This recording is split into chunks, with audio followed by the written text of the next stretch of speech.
The largest bank here in Australia, it's now saying it will no longer fund any kind of fossil fuel investment. Coal, whatever it is, if it's fossil fuels, you won't be able to get a loan from this bank.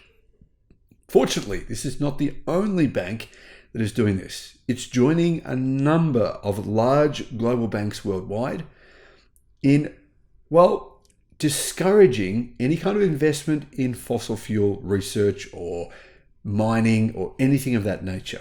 Hello, my friends. Welcome to the channel. I'm Sam Evans. You're watching the Electric Viking.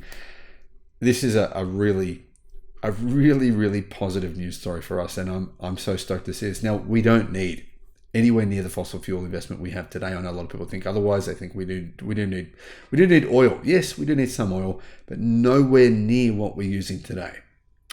The more we discourage this kind of investment, the better off we'll be as a planet as a whole. Now, yes, you can break things down on a micro level and come up with reasons why that's wrong, why that might be the case. You know what? You can always be a pessimist.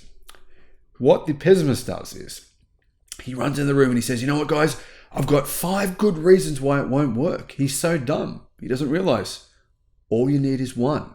There's always a reason why something won't work. However, there's always a way that entrepreneurs and new vehicle companies, new battery companies, new solar companies can come out with solutions. And vehicle to grid is one of those solutions that will mean we won't need to be dependent on fossil fuels. Fortunately, banks are seeing this as well. Banks don't agree with the pessimists. They believe that actually they can do some good here. Fortunately, Commonwealth Bank are being joined by a number of large companies here in Australia.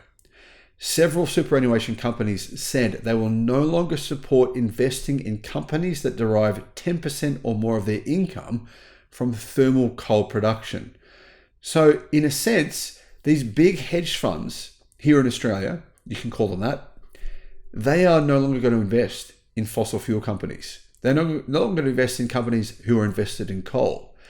This means that more and more businesses, more and more coal companies will have to, eventually go out of business, and it will happen much quicker than what it otherwise would have. Here in Australia, we have really essentially 4 big banks. They are Commonwealth Bank, the NAB, ANZ, and Westpac. But the biggest of those, in fact, is Commonwealth Bank. It is by far the largest. The company actually employs nearly 50,000 people here in Australia, and they have $63 billion invested in renewable energy.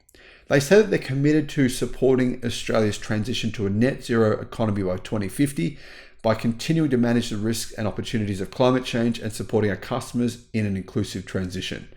Decarbonising Australia's electricity grid remains the priority step for Australia's net zero future. Clean Technica says that the bank has made huge progress over the past 6 years, with loans to fossil fuel companies decreasing by 92% from 2018 to 2022, from $4 billion to only $267 million. Now, this actually might also reflect demand. It might also be the fact that fewer and fewer companies are actually investing in fossil fuel projects. The bank has halved its exposure to oil and gas companies in the past 2 years, from $3.3 billion down to $1.7 billion. Exposure represents the money the bank is set to lose if the investment fails. Analysts at Market Forces are still dubious as to whether the Commonwealth Bank will follow through. Will they actually stop lending to fossil fuel companies, particularly coal companies, coal miners? Do those miners have more power than we realize? For example, BHP, Rio Tinto, they are essentially Australian companies. Can they put pressure? Can they say, hang on a minute, do you want our further business? You're going to lose billions of dollars in business potentially. Well, who knows? But we do know the Commonwealth Bank are pretty committed to this. They're saying publicly that they will not fund any oil and gas producing revenue, no coal mining, no coal-fired power generation company, and that begins at the end of this year. They say that they are supporting the Paris Agreement's well below 2 Celsius upper warming limit, and that coal is one of the worst offenders for this. Now, regardless of what actually happens, I think Commonwealth Bank are moving in the right direction here, and they're going to push other banks to do the same thing. The more banks we have that are saying this, the more pressure we'll put on other banks, and the more likely people will be to say, you know what, I'll use Commonwealth Bank for my banking. I think it's a good advertisement for the company. And not only that, beyond that, it's a good advertisement for the future of the world. This is what we need. We need banks willing to make these kind of hard decisions.